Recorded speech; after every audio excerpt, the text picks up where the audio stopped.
Hello friends, welcome to my YouTube channel.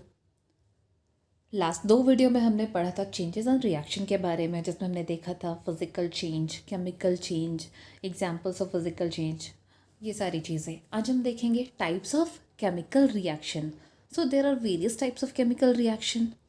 So first is combination reaction, second is decomposition reaction, and third is displacement reactions. सो हम पहला topic देखेंगे combination reaction.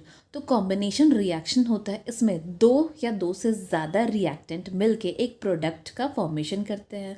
So in a combination reaction two or more reactant add up to form a product. So here are some examples. First है the burning of carbon. जब carbon जलता है तो अब क्या होता है हम देखेंगे। तो burn some charcoal, charcoal is carbon in a deflagrating spoon. यहाँ पे हम देख सकते हैं this is a deflagrating spoon in figure 3.10। अब इसमें होता क्या है, तो हम इसे हमें यहाँ पे हमें introduce the spoon into the mouth of an open gas jar so that the burning charcoal gets a clear supply of air. अब क्या है, ये जो डीफ्लैग्रेटिंग स्पून है इसे हमें एक जार है उस ओपन जार के पास रखना है, जिससे ये जो बर्निंग चारकोल है इसे ऑक्सीजन का सप्लाई प्रॉपर अमाउंट में मिले। Then close the mouth of the jar with a lid when all the carbon has burn. जब सारा कार्बन जल जाएगा तब हमें इस जार के माउथ को क्लोज कर देना है। Now invert the jar and place it in a trough containing clear lime water and open its mouth inside the liquid. अब जब सारा कार्बन जल गया है तब हम उसके बाद हम एक ट्रफ जिसमें लाइम वाटर से भरा हुआ ट्रफ में हम उस जार को इन्वर्ट करेंगे, उल्टा करेंगे, और उस लिक्विड के अंदर हम जार के माउथ को खोलेंगे। और जो लाइम वाटर है हम देखेंगे कि लाइम वाटर जार के ऊपर आने लगेगा और उसका जो कलर है वो मिल्की हो जाएगा, इट टर्न्स इनटू मिल्की। और इससे प्रूफ होता है, इस एक्सपेरिमेंट से, इस बर्निंग ऑफ कार्बन से हम क्या प्रूफ कर सकते हैं, इससे ये प्रूफ होता है कि जो कार्बन डाइऑक्साइड है has formed as it is a property of this gas to turn lime water milky. तो हम कह सकते हैं कि कार्बन डाइऑक्साइड में ये प्रॉपर्टी होती है कि वो लाइम वाटर को मिल्की कर सकता है। सो हम कह सकते हैं ड्यूरिंग बर्निंग जो कार्बन है वो ऑक्सीजन के साथ कंबाइन होकर कार्बन डाइऑक्साइड का फॉर्मेशन करता है। तो यहाँ पे एक इक्वेशन है, कार्बन C+O2 ऑक्सीजन, ये रिएक्शन करके एक प्रोडक्ट का फॉर्मेशन करता है जिसको हम कहते हैं carbon dioxide. Then next topic is the burning of magnesium. तो हम सभी जानते हैं कि मैग्नीशियम जो है एक वाइट सिल्वरी मेटल होता है। जब हम इसे एयर के कांटेक्ट में लाते हैं इट स्टार्टेड बर्निंग विथ और इसमें एक डार्जलिंग वाइट कलर का फ्लेम आता है, फ्लेम के साथ ये जलना शुरू होता है और आफ्टर बर्निंग ये एक प्रोडक्ट का फॉर्मेशन करता है जिसका नाम है magnesium oxide which deposits as a white smoky solid on the wall of the jar. तो हम कह सकते हैं कि मैग्नीशियम ऑक्साइड जो है एक वाइट स्मोकी सॉलिड के टाइप से किसी जो जार है उसके वॉल पे ये स्टिक हो जाता है। Then magnesium combine with oxygen of the air during burning to form the product.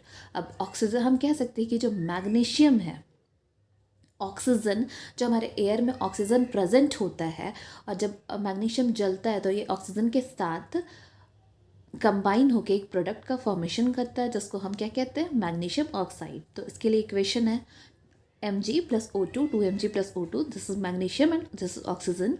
अब इससे जो प्रोडक्ट का फॉर्मेशन हो रहा है वो है magnesium oxide. Now next topic is decomposition reaction. तो डिकम्पोजिशन रिएक्शन में एक सब्सटेंस का ब्रेकडाउन होता है दो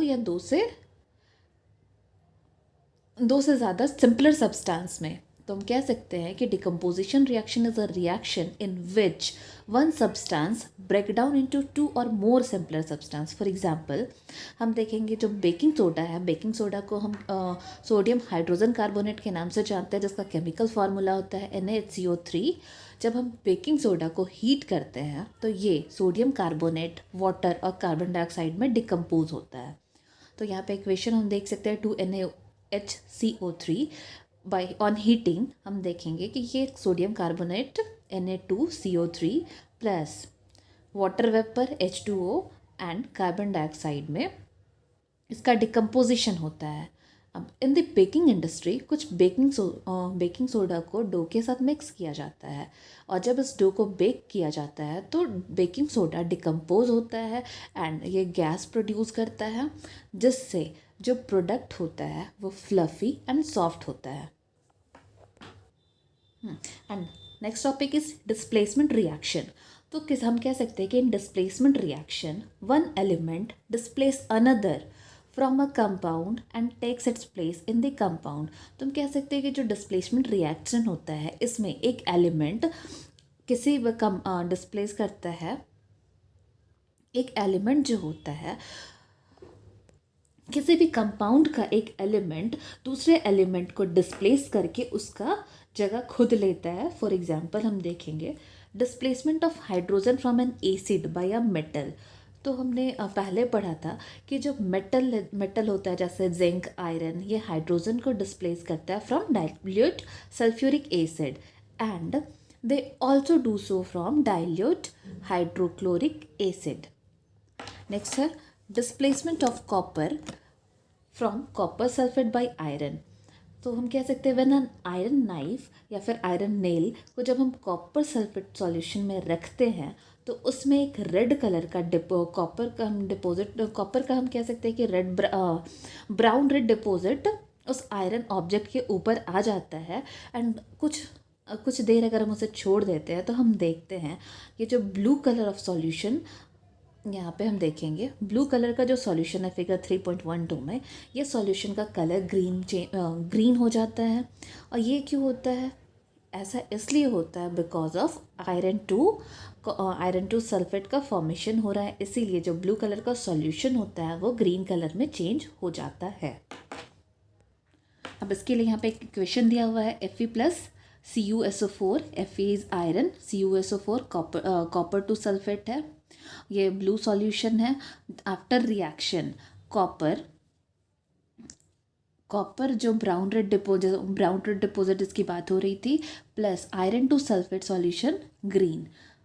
now next topic is neutralisation reaction. तो जब हम पढ़ रहे थे एसिड बेस एंड सॉल्ट, उसके बारे हमने न्यूट्रलाइजेशन रिएक्शन के बारे में काफ़ी डीपली पढ़ा था कि न्यूट्रलाइजेशन रिएक्शन होता क्या है। तो इसमें एसिड बेस के साथ रिएक्ट करके सॉल्ट एंड वाटर का फॉर्मेशन करता है, यही होता है न्यूट्रलाइजेशन रिएक्शन। तो उम्मीद करती हूँ आपको आज का मेरा वीडियो पसंद आया होगा। अगर आपको मेरा वीडियो पसंद आया तो प्लीज़ लाइक एंड सब्सक्राइब ज़रूर करें। Thank you.